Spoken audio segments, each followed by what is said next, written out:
السلام علیکم دوستو، امید کرتا ہوں کہ آپ سب لوگ خیریت سے ہوں گے۔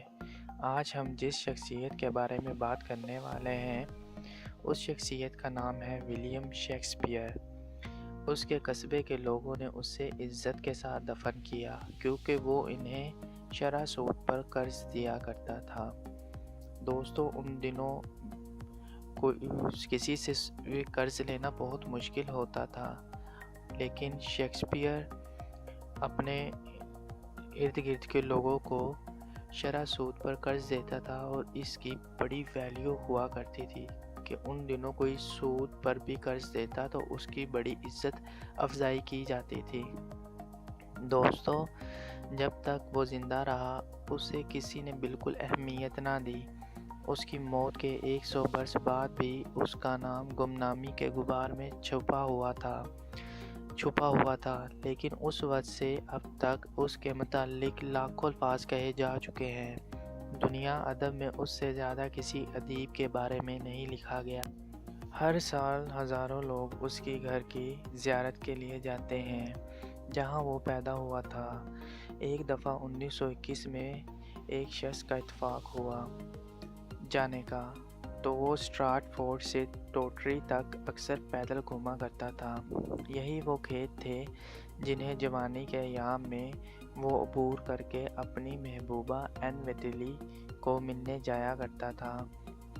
اس وقت ولیم شیکسپیئر کے وہم و گمان میں بھی یہ بات نہ تھی کہ ایک روز اس کا نام ادبی افق پر روشن ستارہ بن کر صدیوں چمکتا رہے گا۔ اسے یہ بھی معلوم نہ تھا کہ اس کی جوان محبت کا انجام نہایت دردناک ہوگا اور اسے برسوں دست تعصب ملنا پڑے گا۔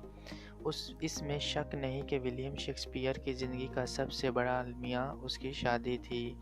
یہ حقیقت ہے کہ اسے این ویٹلی سے والہانہ محبت تھی، لیکن وہ چاندنی رات کے پچھلے پہروں میں ایک اور لڑکی این ہاتھاوے کے ساتھ بھی معاشقہ بازی کیا کرتا تھا۔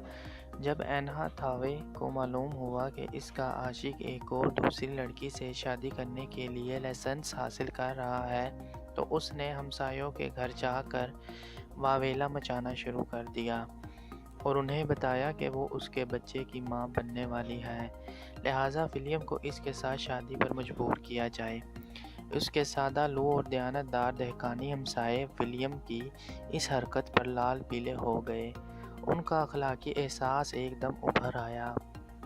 دوسرے دن ہی وہ قصبے کے ٹاؤن ہال میں گئے اور متعلقہ افسر سے بات چیت کر کے ولیم شیکسپیئر اور این ہاتھاوے کی شادی کی بات پکی کر آئے۔ قانونی اعتبار سے ولیم شیکسپیئر بھی این ہاتھاوے سے شادی کرنے پر مجبور ہو گیا۔ ولیم شیکسپیئر کی بیوی اس سے 8 برس بڑی تھی اور شروع ہی سے ان کے گھریلو زندگی بے حد تلخ ہو گئی۔ اس نے اپنے ڈرامے میں متعدد بار مردوں کو اپنی عمر سے بڑی عورتوں سے شادی نہ کرنے کی تنبیہ کی ہے۔ حقیقت یہ ہے کہ وہ این ہاتھاوے کے ساتھ بہت کم رہا۔ اس کی زندگی کا زیادہ تر حصہ لندن میں گزرا اور وہ سال میں ایک آدھ بار ہی گھر جایا کرتا تھا۔ آج اسٹراٹ فورڈ لندن کا ایک قصبہ ہے۔ چھوٹے چھوٹے باغیچوں میں گھرے ہوئے چھوٹے چھوٹے مکان اور بل کھاتی ہوئی صاف ستھری گلیاں، لیکن ولیم شیکسپیئر کے زمانے میں یہ قصبہ بے حد غلیظ، افلاس زدہ اور بیماریوں کا مرکز تھا۔ پانی کے نکاس کا کوئی انتظام نہ تھا اور گلیوں میں سوروں کی ٹولیاں عام پھرا کرتی تھیں اور ان کے ہتھے جو چیز چڑھتی اسے ہضم کر جاتے تھے۔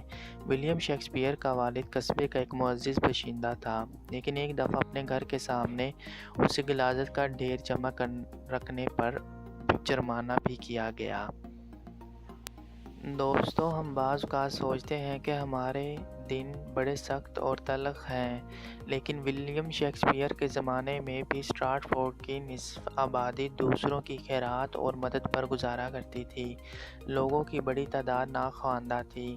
نہ تو ولیم شیکسپیئر کا والد اور نہ ہی والدہ اور نہ اس کے بہن بھائی اور نہ ہی اس کی اولاد پڑھنا لکھنا جانتی تھی۔ وہ شخص جس نے انگریزی ادب کی عظمت اور انگریزی ادبی قوت متحرکہ بننا تھا، اسے مالی مجبوریوں کی بنا پر 13 برس کی عمر میں تعلیم ترک کر کے کام پر جانا پڑا۔ اس کا والد دستانے بنانے کے علاوہ کھیتی باڑی کرتا تھا۔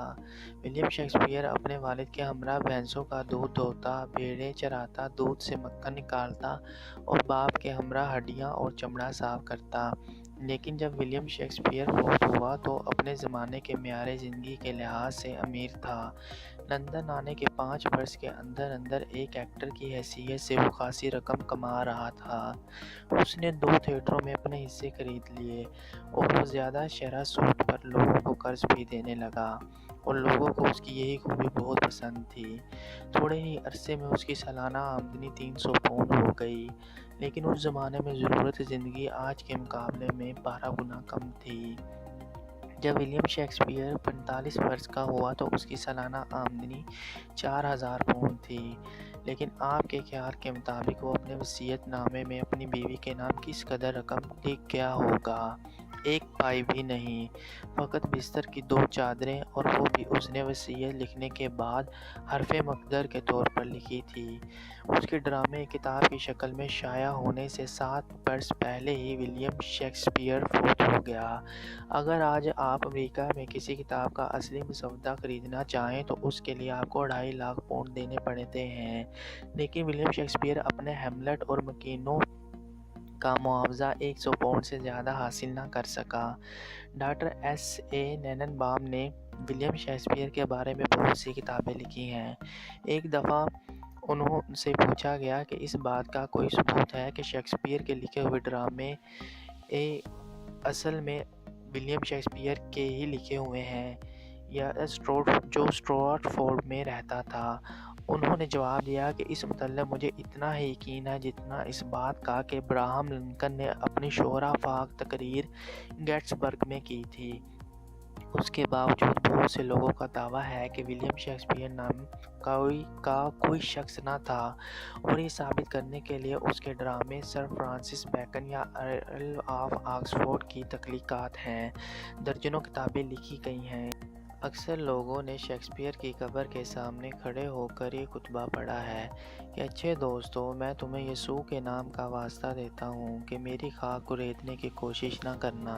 اچھے لوگو، میری ہڈیوں پر رحم کرو، اگر تم نے انہیں کریدا تو خدا کا عذاب نازل ہوگا۔